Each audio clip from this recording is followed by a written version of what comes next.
And home for the Giants, one of the most spectacular vistas on this continent, any continent. Downtown San Francisco in the background, and we zoom into Candlestick Park in the southeastern corner of this city. For the first time in 27 years, a World Series game will be played in Candlestick Park. The Battle of the Bay continues.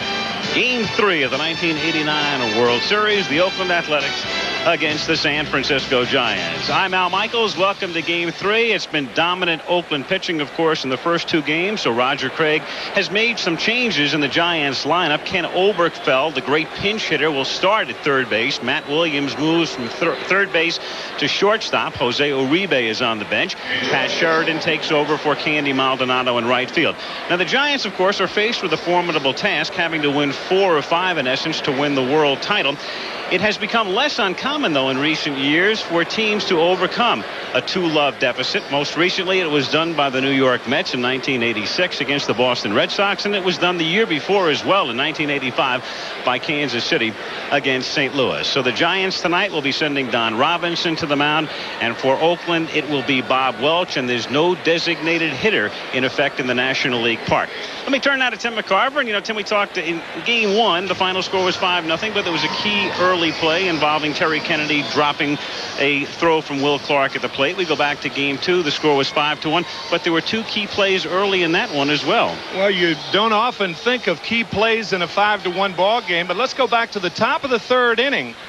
Will Clark, the batter. The Giants have not had the lead in these 2 games. A 3-2 count, a split finger fastball by Mike Moore, pounced on by Terry Steinbach, the Oakland catcher. But look at the tough throw that he had to complete the play with Brett Butler running between him and Clark. Flash forward to the bottom of the 4th inning. Dave Parker, barely by inches, just misses a home run. Candy Maldonado with the hesitation, allowing Jose Canseco to score, and he fails to get Dave Parker at second base. So the Oakland A's take. I'll tell you what, we haven't heard.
The ultimate driving machine. What a luxury car should be. Engineered like no other car in the world. A car you can believe in. These days, it seems that every luxury automaker has some sort of impressive slogan. But there's one claim that makes all the others seem insignificant. A claim that no automaker but Acura is entitled to make. #1 in customer satisfaction, 3 years in a row. The headache feels like a rubber band going around my head. It's the temples, the muscles down the neck. I have pain. I hurt. Today, Darnell Moore is trying extra-strength Tylenol gel caps. For pain like his, why take aspirin or ibuprofen when nothing works better than Tylenol gel caps? No throb, no headache, and definitely no rubber band. I'm going to go with the gel caps. Gel caps work. Extra-strength gel caps, only from Tylenol. For everyday pain, nothing works better. You know what? My dad bought a new car. So did mine. My dad got a V8. My dad got a V12. My dad got a sunroof. My dad got a roof convertible. My dad got a CD player. My dad got a car phone. My dad got Michelin. Michelin? Well, my mom's prettier than your mom. Michelin, because so much is riding on your tires. Good morning, America. 7 o'clock, you're waking up America. You just go on in the morning, you chat, you tell people what's going on in the world, start their day off right, make them feel comfortable, get them ready to face the world. Good morning, America. Friday's favorite funny guys are held hostage. He has 20 sticks of dynamite strapped to his chest. They're not purely decorative. Perfect strangers. Could you tape his mouth? This is a hot Just Ahead of Us all Friday.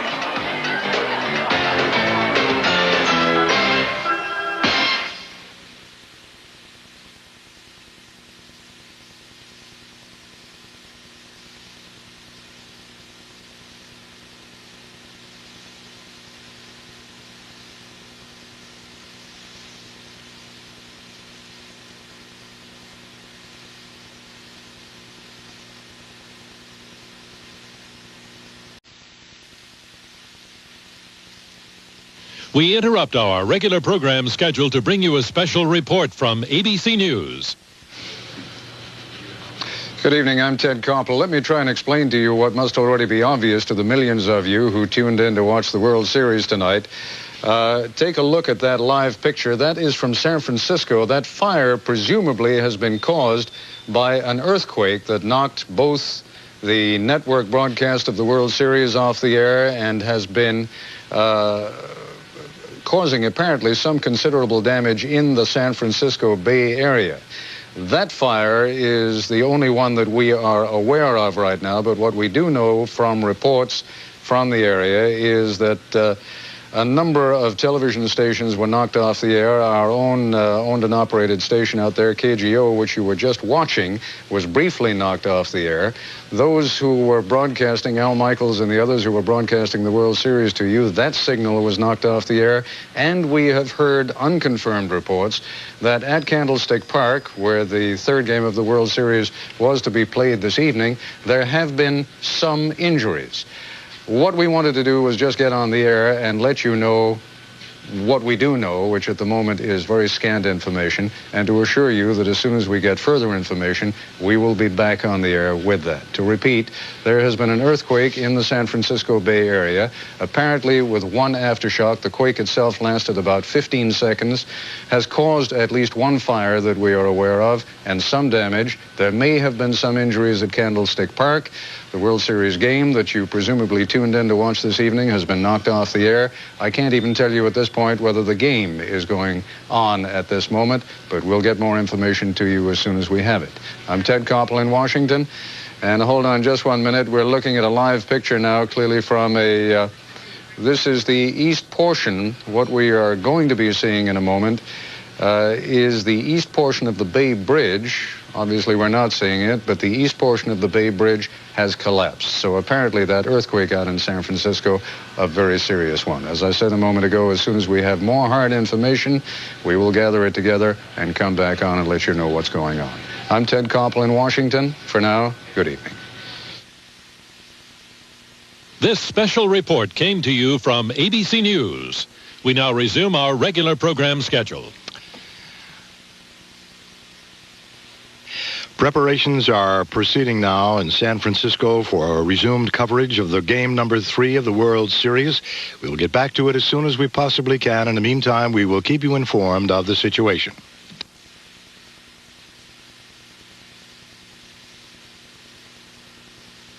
ABC News.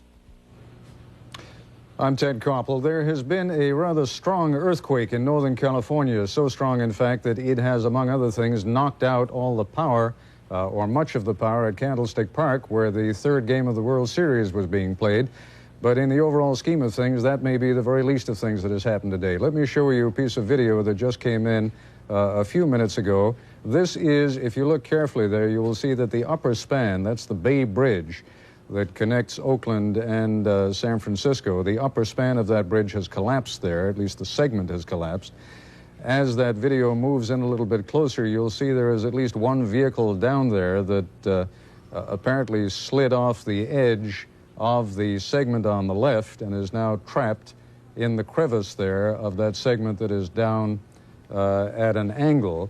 There are many vehicles still on that lower span of the Bay Bridge. You can see people walking around there. They don't seem to be in any immediate danger, but the tremors that shook much of San Francisco, apparently the quake lasted for about 10 to 15 seconds, and then there was an afterquake. I have on the line with me two of my colleagues, Bruce Hall and Mark Nelson. Mark Nelson is out at Candlestick Park. They're on by phone. This is a live shot from our affiliate, our owned and operated station in San Francisco, KGO, and you can see that there are at least two major fires that seem to be in progress there. But I'll tell you what, let me go instead now to Bruce Hall, who is at our bureau in San Francisco. And Bruce, maybe you can just give me a sense of what happened, when it happened, and how you became aware of the fact that there was an earthquake in progress. All right, I was getting ready to record the World Series, and the first thing, there were some tremors, which didn't seem unusually strong. It just seemed like a regular kind of earthquake. Then the signal went off the air, and then the whole building shook extremely violently. It was going back and forth and up and down, and this, I would think, for about 5 or 6 seconds. I might have to drop to you anytime, Ted. And I went to a doorway and stayed there. We have had some minor damage around the building. There are cracks in the plaster. We lost a plate glass window out of the bureau on the other side of the building, and there were bricks kicked up, about 6 or 8 of them, from right in front of the entrance here at KGO. Let me just interrupt you for a moment. You were looking, while Bruce Hall was talking, our audience was looking, Bruce, at some live video that was apparently being shot from a helicopter, and it looked as though one of the major highways there was rather severely buckled. We are getting preliminary information from Candlestick Park, but perhaps it's best to go to my colleague, Mark Nelson, who is out at Candlestick. What's happening at the moment, Mark? Well, Ted, people are milling around inside the stadium. The field is empty. None of the players are out. There are 9 towers that light the stadium. From my vantage point, I only see one row on one of the towers that appears to have any power. Outside, where all the trailers, the television trucks are, engineers are frantically trying to hook up power, auxiliary power. I can tell you that in the trailer I'm sitting in now, there is none. I'm on one of 3 working phones. When the tremor hit, and it was a pretty wild, violent tremor, it lasted for maybe 10 to 15 seconds. People started screaming and running, and there was a great deal of confusion. That's about all I can tell you right now. All right, Mark, I'll tell you what, let's move on, and we are sort of moving in and out with different colleagues of ours as we become aware of the fact that we're able to communicate with them either by phone. I am told that we can get, I hope, both sound and picture from Rick Lozano of KABC Sports. Rick, can you hear me? I sure can, Ted. And you are there with San Francisco police officer? Yes, we have Officer Dwayne Collins with us, and first I should tell you that we just established audio contact with you very recently, so I haven't been able to hear all that you've said so far, Ted. I can tell you that part of the San Francisco Bay Bridge, the Bay Bridge has collapsed in a certain section, unconfirmed reports of injury at this time. Here at Candlestick Park, as soon as the tremor struck, people started heading for the exits. It was a wild scene here for a short time. Personally, I was in a hallway, an enclosed hallway, and it was quite a scene, and there's something I've never experienced before. With me, Officer Dwayne Collins of the San Francisco Police Department. Officer, what can you tell us at this time from an official standpoint? Well, nothing at an official standpoint. Everything is still very sketchy. They're still trying to find out what happened.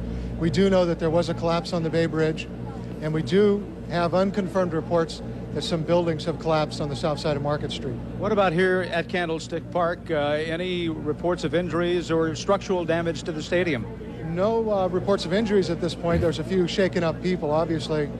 And as far as visible injury, visible damage to the stadium, we haven't found any. Living in San Francisco in the Bay Area, you're accustomed to earth tremors. How strong would you estimate this one to have been? This was a pretty good shaker. It was well over 5, probably 6. Ted, I can tell you, living in Southern California and Los Angeles, that this one measured at least as strong as the Whittier quake of a couple of years ago. The epicenter has not yet been pinpointed, although it did not take very long for the main thrust of the jolt to hit here. So I would imagine that the epicenter was quite nearby.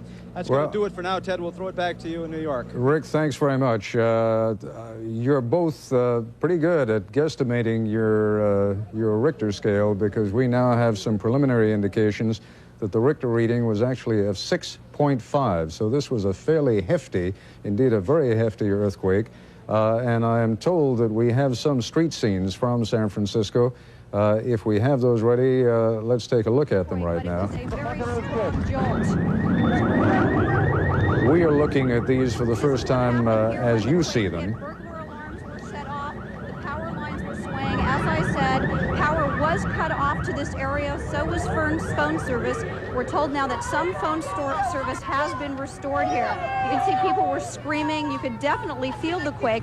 I was also just told by a police officer that there are some cracks in the upper rim of Candlestick. Half-inch cracks is what he is saying in the upper rim of Candlestick.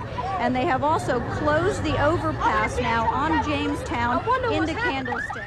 All right, I must tell you that among the things that is happening here is that we are getting snatches of information from different parts of town, and it's like the old legend of the blind man touching the elephant. Depending on which part of the animal they are touching, they are describing different scenes. You can see, on the one hand, people there in the street scenes almost in a festive mood, but I must tell you, this was a serious earthquake. There has been serious damage. If you've been with us for the past few minutes, you will have seen that the upper span of the Bay Bridge, at least a significant segment of it, collapsed. There are reports of buildings having collapsed in San Francisco. We have seen, and as I say, if you've been with us, you have seen some rather significant fires that apparently have been caused by the earthquake. As for injuries or possibly even fatalities, I mentioned to you earlier that there were some initial reports of some injuries at Candlestick Park, and you probably just heard the voice of a KGO reporter who was talking about some cracks in the superstructure at Candlestick Park. I must tell you, however, that I have a piece of wire copy here which is saying that a Giant spokesman said police were advising fans to remain at Candlestick Park precisely because the park is considered to be structurally sound. So just to summarize for you, and we are trying to make contact with my ABC Sports colleague Al Michaels, who was obviously in the park to report on the third game of the World Series, but who is now there to report on a rather significant news story. Let me just bring you up to speed again. Just as the game was about to begin, there was an earthquake that apparently lasted about 15 seconds and was felt as far away as 90 miles. There is a piece of videotape that was recorded, I guess about a half hour ago or so, and you can see that there is a segment of the upper span of the Bay Bridge. That is the bridge that connects Oakland, California with San Francisco. There is a segment of that bridge that has collapsed. We have reports of a number of buildings that have collapsed in and around the San Francisco area. And quite frankly, what we are doing at the moment is just trying to gather that information so that we can put it into some kind of coherent form for you. I should point out that until we do that, all I can give you is sort of the same summary that I've been giving you until now. I don't see any particular point in babbling on here and just telling you what's going on until we get some more information. So let's close it up now. A 6.5 reading on the Richter scale. You can see some video there. I gather that's live video of Candlestick Park. And we are feeling a shock right now, and that shaking in your picture is being amplified by the tremor that has just gone through the top of the stadium, and we are live. They're taking the bases off, 8:41 Eastern, 5:41, and we just felt it out here. We're at ground level. And now 6.5 Richter is what ABC is reporting this shock to be. And it is quite obvious now, that this is not it never has been a baseball story. It is much larger than the events going on at Candlestick. All right. What you saw is self-explanatory. The game has clearly been delayed, if not called off the evening. We'll tell you that clearly, given the context of everything else that's happening here tonight, is one of the lesser aspects of the story, but you can see the crack in the sidewalk there. Again, a rather massive earthquake, 6.5 on the Richter scale, fires in San Francisco, a segment of the Bay Bridge down, the game delayed, deferred, possibly even canceled, and we will give you more information as soon as it becomes available to us and we can put it into some sort of coherent form. I'm Ted Koppel in Washington. We'll be back a little bit later. This special report came to you from ABC News. We now resume our regular program schedule.